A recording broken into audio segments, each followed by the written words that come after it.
ખરેખર આ મુહિમ ચાલુ કરવા જેવી હતી અને હું આના માટે ખરેખર આવકારદાયક આ મુહિમ છે.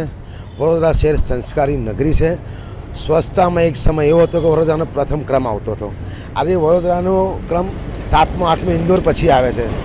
આ તો દરેક નાગરિકોનો પણ ફરજ છે કે જ્યાં ત્યાં કચરો નાખવો નહીં. જો કચરો ગંદકીથી નાગરિકોના આરોગ્યને બહુ મોટું હાનિકારક છે.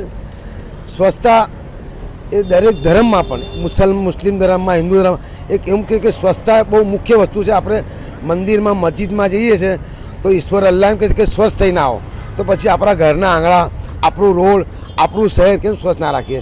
આજે આપણા શહેરમાં કોઈ પ્રવેશે તો એમ કહે કે બહાર સમગ્ર દેશમાં વડોદરા જેવું કોઈ શહેર નહીં. આ સર સયાજીરાવની નગરી છે અને સ્પાર્ક ટુડે જે આ મુહિમ ચલાવેલી છે ખરેખર આ બહુ આવકારદાયક છે અને આની ખરેખર બહુ જરૂર હતી.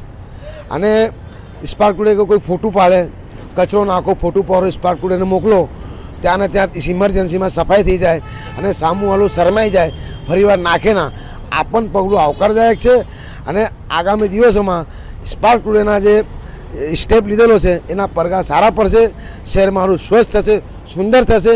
હું આજે સ્પાર્ક ટુડેને શુભકામનાઓ પણ આપું છું આ માટે અને આગળ પણ આ મોહિમ કન્ટિન્યુ ચલાવે એવી મારી એમને અપીલ છે.